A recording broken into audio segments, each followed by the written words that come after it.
let's speak to Erastus Asaridonko, who has been following this story. Erastus, how is this boy doing at the moment?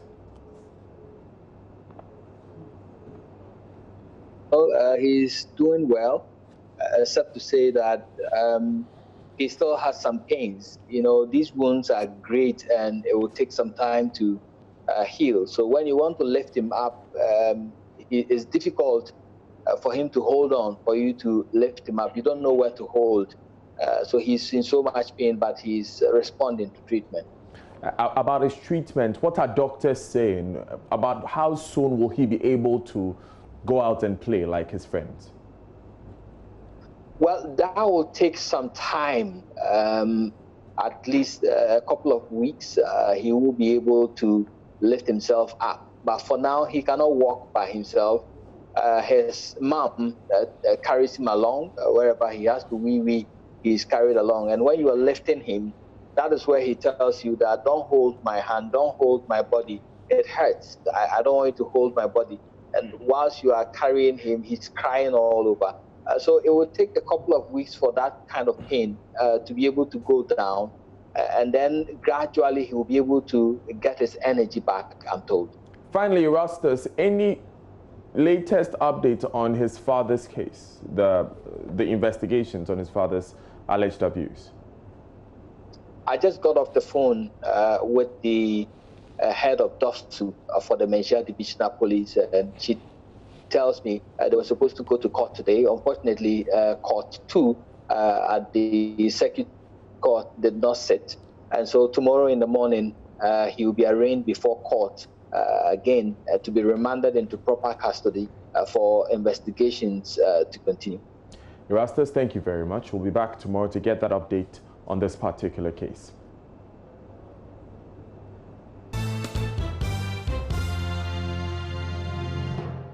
Hi, good afternoon. Welcome to Business. My name is Darryl Kwao. The Ghana Revenue Authority has finally rolled out tax incentives to help cushion businesses and individuals in the wake of the coronavirus pandemic. There is more in the following report. Notice follows the passage of the Income Tax Amendment Bill 2020, which seeks to exempt income tax on certain withdrawals from the statutory voluntary pension scheme. Parliament also approved that items that are donated to fight COVID-19 are granted as relief items for that purposes. According to the notice, individuals and employers that should have filed their tax returns by April this year now have 2 months extension. This should mean that the necessary payment should be made by June this year to file for their returns. For corporate institutions and firms, they now have up to 6 months to file their returns. For instance, if their financial year ended in December 2019, that company is now required to file its returns by June 2020.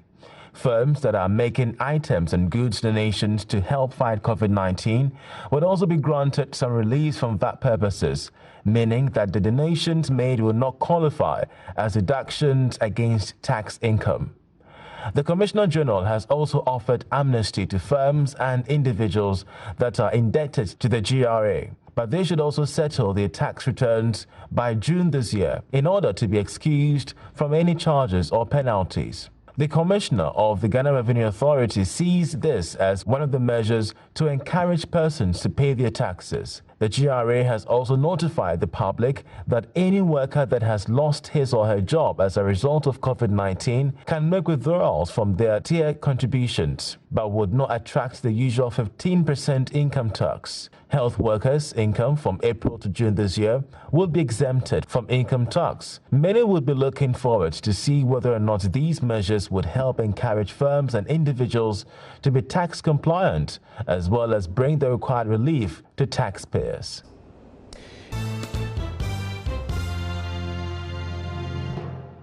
Now, the Association of Artisanal and Small-Scale Miners says the verification process, which was giving its members access to mine after the ban was lifted, has stalled. About 900 out of 1,350 were given the chance to go back to their legal concessions.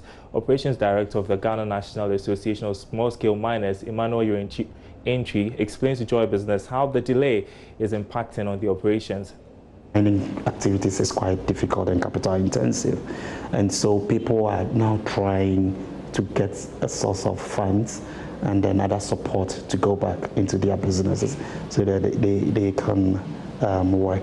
And then COVID-19 also adapt to this whole thing, because then those who would have come in, the investors would have come in to support miners also. That, and then also before the ban, we're building a relationship with the commercial banks so that they will support. We have a good number of banks that actually lend either through hire purchase of equipment or other means to support small-scale miners.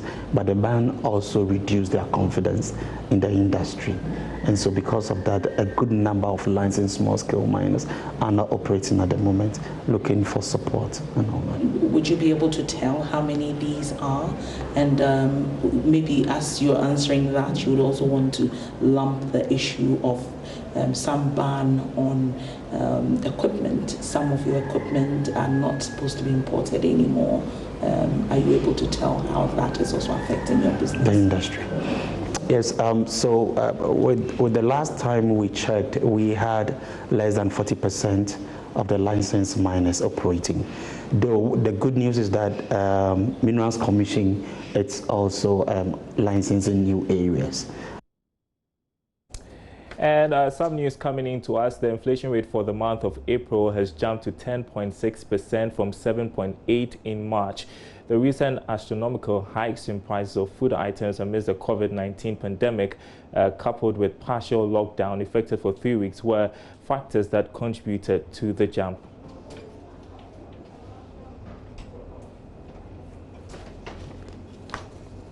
And we have more on that coming up on the marketplace in about 20 minutes. Up next is sports. Nathaniel Atto is in the building.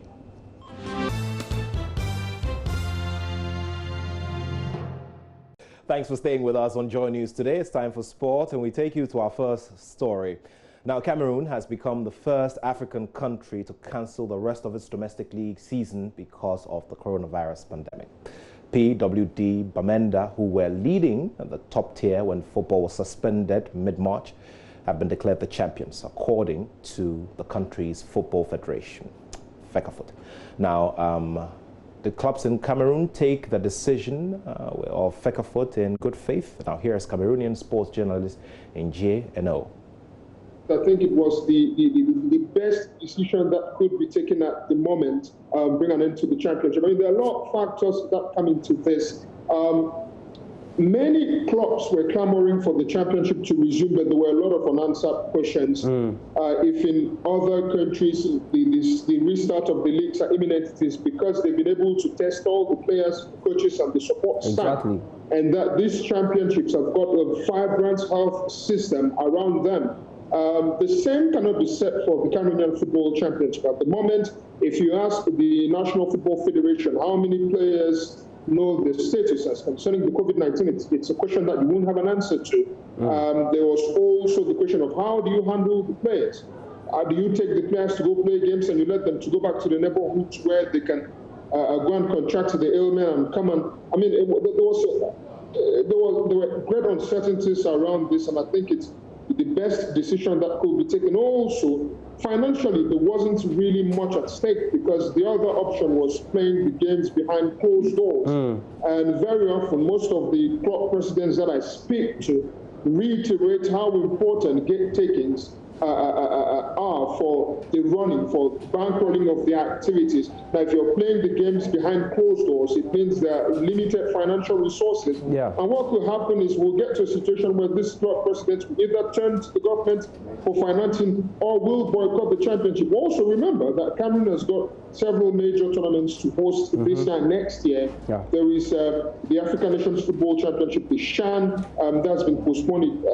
Rumors have it that it could be staged in September or maybe October. There's also the 2021 Africa Cup of Nations that Cameroon is supposed to host in January and February 2021. So I think it's the best decision for FECAFOOT at the moment to bring an end to the championship and then gear up properly for next year's championship, as well as other continental rendezvous that the country's got to organize.